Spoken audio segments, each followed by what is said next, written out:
Hello दोस्तों, एक बार फिर से आपका स्वागत है आपके अपने चैनल में। आज हम आपके लिए जो किसान भाइयों के लिए आज हम लेकर आए हैं जो नए फल बगीचों की स्थापना की जाती है उसके बारे में हम देखते हैं। अगर किसान ये सोच रहे हैं कि हमारे जो फसल के साथ साथ हम नींबू, पपीता, बोर और अनार भी अपने खेतों में उगाना चाह रहे हैं अगर कोई, तो उनके लिए सरकार द्वारा सब्सिडी पर जो पौधे होते हैं वो सब्सिडी पर दिए जाते हैं। उसके बाद में हम फल बगीचों की स्थापना कर सकते हैं जिसमें हमें नींबू मिलता है, पपीता, बोर, अनार आदि हमें मिलते हैं, जिसके लिए हमें सब्सिडी के रूप में मिलता है 30,000 से 40,000 के रूप में सब्सिडी मिलती है। और हमें जो गवर्नमेंट अप्रूव्ड नर्सरी होती है वहाँ से पौधे मिलते हैं और हमें लेकर आने अपने स्तर पर। तो इसमें क्या करना होगा हमें और कैसे इसकी प्रोसेस रहेगी हम पूरा देखते हैं। तो वीडियो को बिना स्किप करे पूरा देखें और अपने फसल के साथ साथ बगीचों का भी आनंद उठाए और जो फ्रूट है नींबू, पपीता, बोर, अनार भी अपने खेतों में लगा सकते हैं, क्योंकि इसमें पानी की कम वेस्टेज होती है और फसल के साथ साथ ये ग्रो भी कर जाते हैं। तो अब हम देखते हैं नए फल बगीचों की स्थापना करने के पीछे सरकार का क्या उद्देश्य है।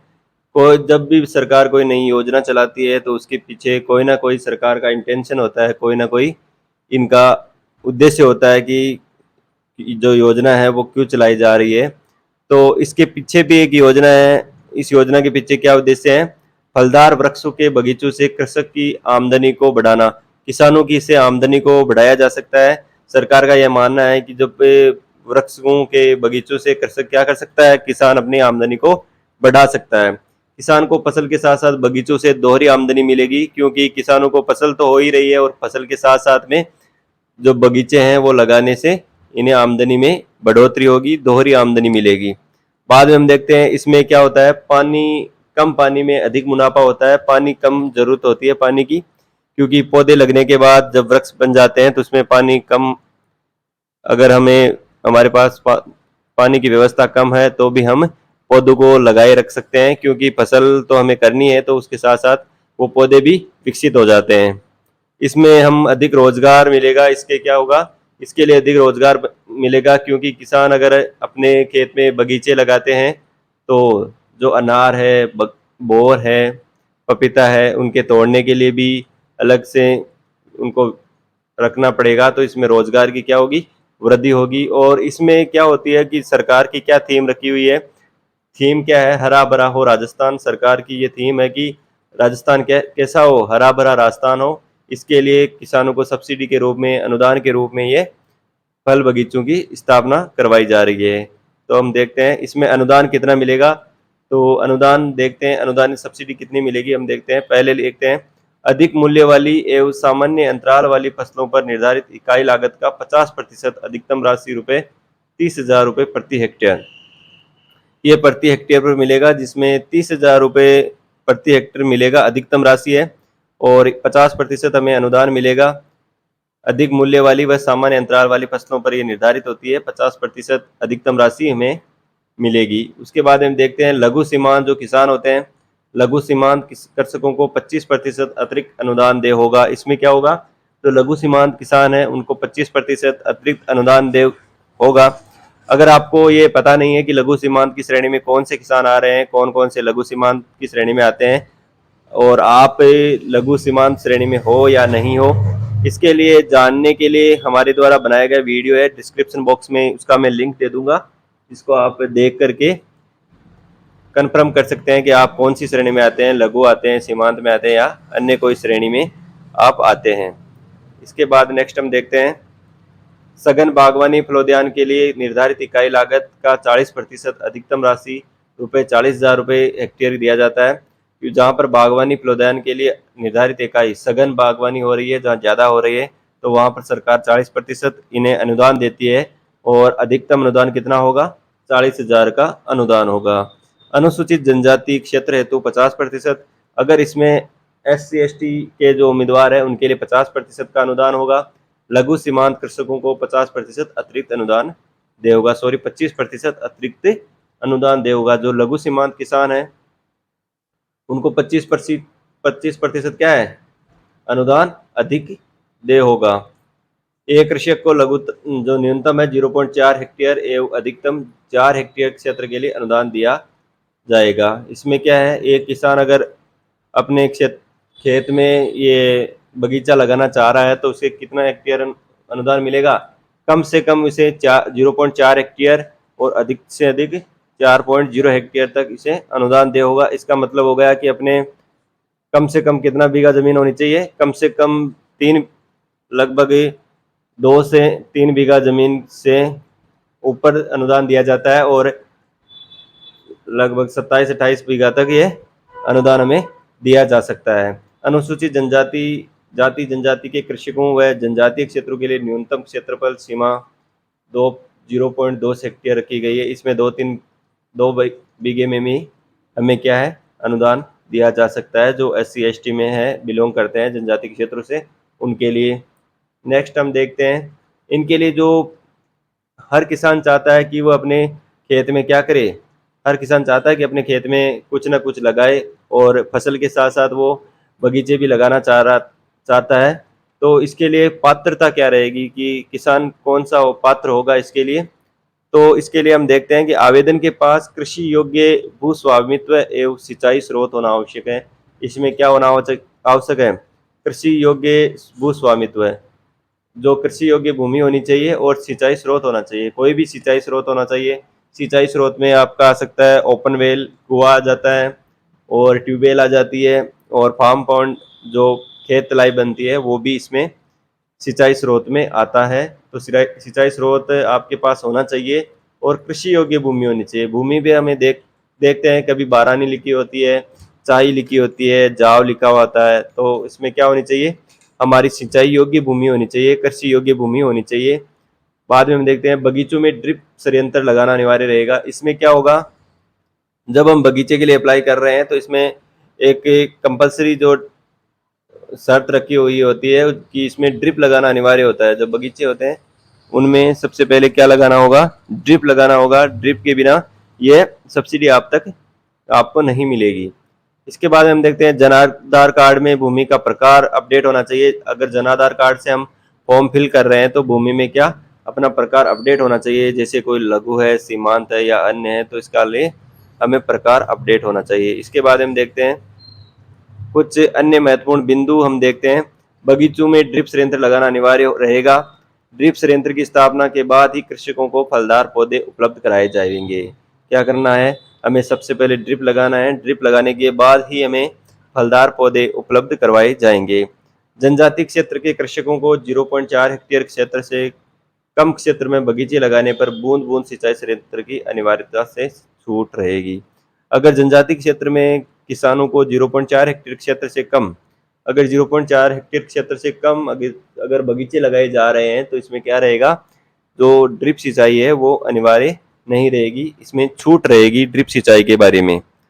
अब हम देखते हैं फल बगीचों की स्थापना हेतु NHB एक्रीडेटेड नर्सरी, राजहंस नर्सरी, राजकीय उपक्रम, कृषि विश्वविद्यालयों, कृषि महाविद्यालयों, अर्ध राजकीय भारत सरकार की संस्थाएं, अनुसंधान केंद्र, फार्म अथवा अन्य किसी राजकीय संस्था से पौधे खरीद कर बगीचा लगाने पर अनुदान देय होगा।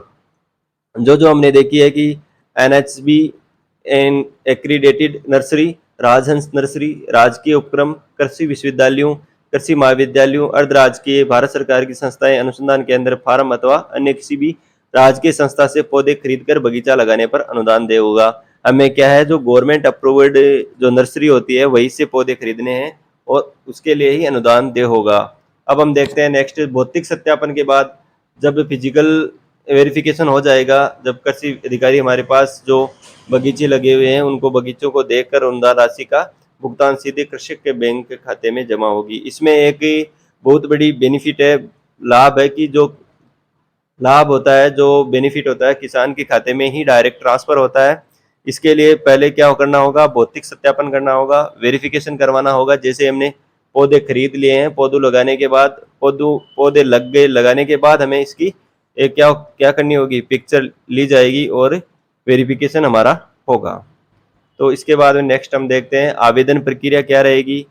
तो हमने जानकारी ये सब देख ली कि इससे क्या फ़ायदा होता है, कैसे हमें इसे कर सकते हैं, लेकिन हमें अगर आवेदन की प्रक्रिया के बारे में ध्यान नहीं होगा तो हम इसके लिए अप्लाई कहाँ से करेंगे, इसके लिए हमें ध्यान होना ज़रूरी है। अप्लाई करने के लिए सबसे पहले क्या करना है, आपको ई मित्र केंद्र पर जाकर आवेदन कर सकेंगे। जो अच्छा जानकार ई मित्र वाला होता है उसके पास जाके आप आवेदन करा सकते हैं। ई मित्र के समय जब भी अप्लाई करो आप, उसमें आपकी गलती नहीं होनी चाहिए। गलती की वजह से आपकी जो सैंक्शन ऑर्डर होता है वो निरस्त किया जा सकता है। तो आप आवेदन करते समय कृपया ध्यान रख के आवेदन करवाएं। आवश्यक जो दस्तावेज है, डॉक्यूमेंट, कौन कौन से डॉक्यूमेंट इसमें चाहिए होते हैं कि जब हम फॉर्म फिल करने जाए तो हमारे पास कौन से डॉक्यूमेंट होने चाहिए, इसके लिए हम देखते हैं कि जो डॉक्यूमेंट में सबसे पहले जब भी कभी हम जो एग्रीकल्चर से संबंधित जब भी कोई फॉर्म लगाते हैं, क्या करते हैं, एग्रीकल्चर से संबंधित जब भी हम फॉर्म लगाना चाहे तो हमारे पास क्या कंपलसरी होता है, क्या ज़रूरी होता है कि हम उसके बिना आवेदन नहीं कर सकते। तो उसके पास सबसे पहले हमें क्या करना है, जनाधार कार्ड, हमारा जो जनाधार कार्ड है उसको हमें बिल्कुल अपडेट रखना है। जनाधार कार्ड में जो बैंक डायरी है, जो किसान के नाम अगर ज़मीन है उसी के बैंक डायरी अपडेट होनी चाहिए। मोबाइल नंबर जनाधार में अपडेट होना चाहिए। आधार में मोबाइल नंबर अपडेट होने चाहिए ताकि ओटीपी के द्वारा आपका आवेदन किया जा सके। बैंक डायरी अपडेट होनी चाहिए, क्योंकि अगर बैंक डायरी आपकी अपडेट नहीं है तो इसमें आप फॉर्म नहीं लगा सकते। बिना बैंक डायरी अपडेट किए आप फॉर्म नहीं लगा सकते, क्योंकि आगे इसकी सीडिंग नहीं होती है। उसके बाद हम देखते हैं आवश्यक दस्तावेज कौन कौन से चाहिए। आवश्यक दस्तावेज में एक जनाधार कार्ड होगा आपका, जमाबंदी की नकल जो 6 माह से अधिक पुरानी नहीं होनी चाहिए। जो भी हम फॉर्म लगाते हैं 6 माह से अधिक पुरानी नहीं होनी चाहिए। डेट आपकी जमाबंदी जब आप प्रिंट निकलवा लिया होगा तो आपके सामने जो डेट लिखी होगी तो 6 माह से अधिक पुरानी डेट नहीं होनी चाहिए। प्रिंट की डेट आती है तो 6 माह से अधिक पुरानी नहीं हो। और हमें नक्शा चाहिए अपना, जिस खसरे में हम जो लगाएंगे बगीचा उसके लिए हमें नक्शा चाहिए।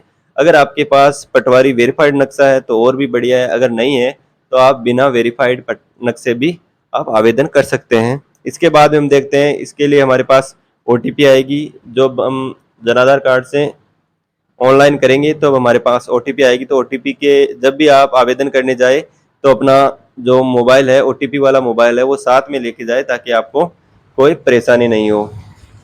नेक्स्ट जो अपना है, जनाधार कार्ड में बैंक डायरी अपडेट होनी चाहिए। ये तो बहुत ही कंपलसरी बात है कि आपका जो बैंक डायरी है वो जनाधार में अपडेट होनी चाहिए, क्योंकि आजकल आपको पता है कि बहुत सारी योजनाएं, मुख्यमंत्री जी ने बहुत सारी योजनाएं चला रखी है जिसका आवेदन करने के लिए आपके पास ओटीपी आएगी, और ओटीपी आपके लिए जो बैंक डायरी है वो आवेदन जनाधार कार्ड में सीडिंग होनी बहुत ज़रूरी है। अगर अपडेट नहीं है तो आप जल्द से जल्द आवेदन करने से पहले जनाधार कार्ड में अपनी बैंक डायरी अपडेट करवा सकते हैं। उसके अलावा आप अपना मोबाइल नंबर आधार में और जनाधार में अपडेट करवा सकते हैं ताकि आपको कोई असुविधा नहीं हो। इसके बाद में देखते हैं किन किन पर मिलता है। ये आपको नींबू, अनार, पपीता और बोर पर अलग अलग सब्सिडी के रूप में आपको मिलते हैं, जिसमें आपको इसके पौधे मिलेंगे। तो आप पौधे लगा के उसकी ड्रिप के द्वारा सिंचाई करके इनको अपने बगीचों के रूप में स्थापित कर सकते हैं। आज का सेशन आपको कैसा लगा? आज का सेशन अगर अच्छा लगा हो तो अपने दोस्तों को ज़रूर शेयर करें, और ये जानकारी प्रत्येक किसान तक पहुंचनी चाहिए ताकि वो जो अपना खुद का व्यवसाय करना चाह रहा है या बगीचे लगाना चाह रहा है तो उनको ये लाभ मिल सके, ताकि वो सब्सिडी में, अनुदान में अपना काम कर सके। तो ज़्यादा से ज़्यादा लोगों को शेयर करें और सब्सक्राइब करें। Thank you for watching.